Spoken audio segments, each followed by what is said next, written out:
I started to pray for answers, and books fell off the shelves in front of me during my visits to the local bookstore. Now, websites pop up. Back then, the real books jumped off the shelves. I started to read and learn about energy and other realms.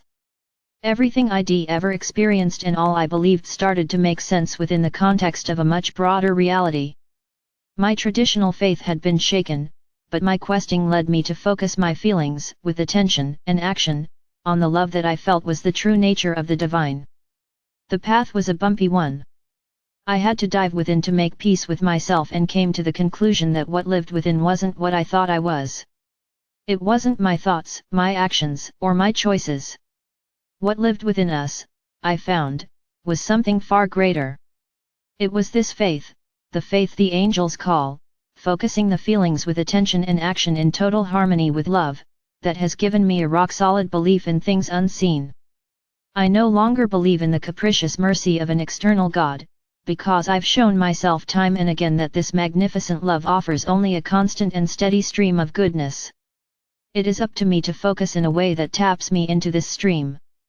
I didn't grow up with the advice to seek good feelings.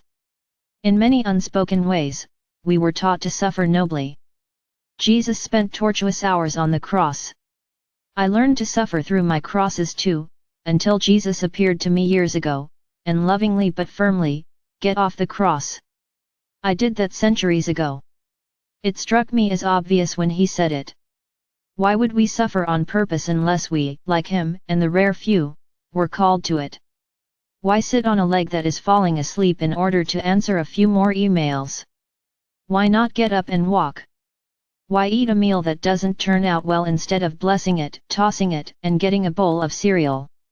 Why try to be nicer and nicer to someone mean instead of lovingly turning away? I had never even questioned these things, but I started to ask myself all day, every day, what feels better? What feels more like love? I still put up with things at times that I don't need to. I still forget to focus my feelings at times. When I injured my knee and foot these past few years, being ungrounded is something I must beware of given my work. I put up with the pain for far too long until a few months ago, I went on a focusing campaign to fix things, and of course, they're now mending, and I no longer hurt. I'll be back to hiking again soon enough. It doesn't take long to focus on something that feels better. It takes only willingness and perseverance. First, we have to be willing to feel better. It sounds crazy to say we're unwilling to feel better, but sometimes we aren't. Sometimes, we want to stay angry because it is justified, and it makes us feel temporarily powerful. Sometimes, we are just sad and aren't ready to move beyond that for a variety of reasons. Sometimes, someone has hurt us so much we don't believe we can feel good. When we're ready and willing, we can feel better. When ready and willing, we can reach for a kinder thought or focus our feelings with attention and action in total harmony with love. There is always something to feel good about if we're willing. Secondly, we just have to persevere and practice tuning. Sometimes it is easy, and sometimes it takes a lot of mental effort. As the saying goes, practice makes perfect, and the more we take in finding good feelings seriously and put this into practice, the easier and more natural it becomes once again. Children, animals, and the rare few who haven't lost their natural state of being do this easily. I once watched a neighborhood child climb on top of the car parked in front of her house. She was having royal fun sliding down the windshield and rolling off the hood into the grass until she landed hard in the mud. She let out a good wailing cry, sobbed for a few moments, looked around, then wiped off her tears.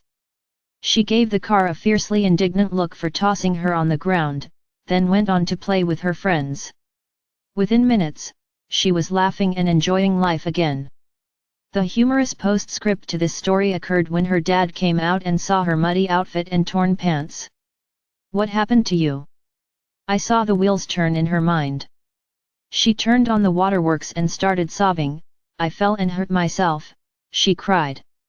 Daddy picked her up, soothed her, and carried her in while she grinned and waved to her friends. I laughed myself silly. That little genius knew how to feel good and knew how to play the how I should feel game just perfectly. At this age, we don't have to play the how I should feel game. We can just have our natural feelings and then practice the angel's definition of faith by focusing our feelings with attention and action, in total harmony with love. Here are a few exercises to help you practice this kind of faith to cultivate the more widely accepted version of faith, belief in things unseen. 1. Practice focusing on things that are easy to feel good about instead of trying to feel good about the tough stuff and the stuff we don't enjoy.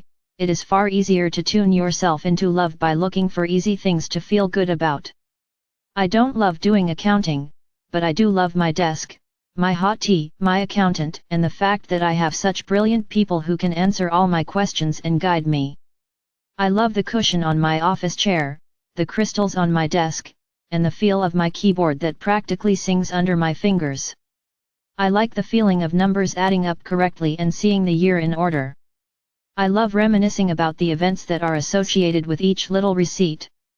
Even though I'd rather be writing or talking to angels, I make the task fun by focusing on all about it that I can love. If you can't find anything good about a situation or person, do as Jesus advised and turn the other cheek. Look elsewhere, at something else that makes you feel better.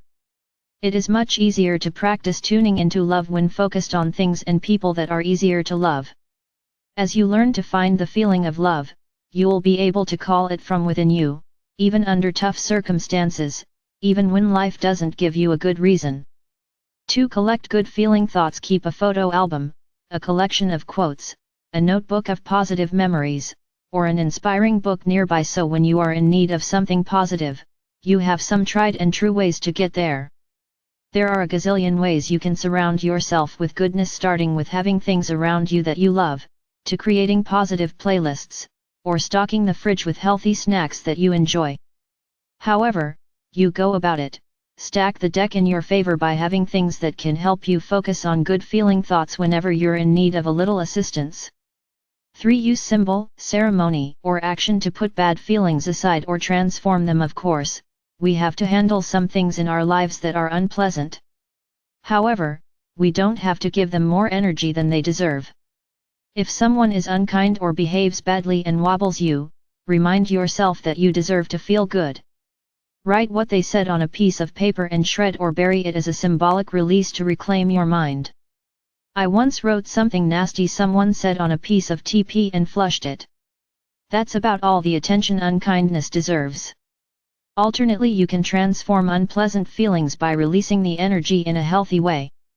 I have clients who kickbox, use a punching bag, throw water balloons, or power walk. I've made art, written cathartic poetry, and often cleaned house or weeded the yard to burn off steam. Raw energy, even if unpleasant, can be put to good use. If you're sad, have a good cleansing cry, and doing things that are cleansing helps you feel a little better.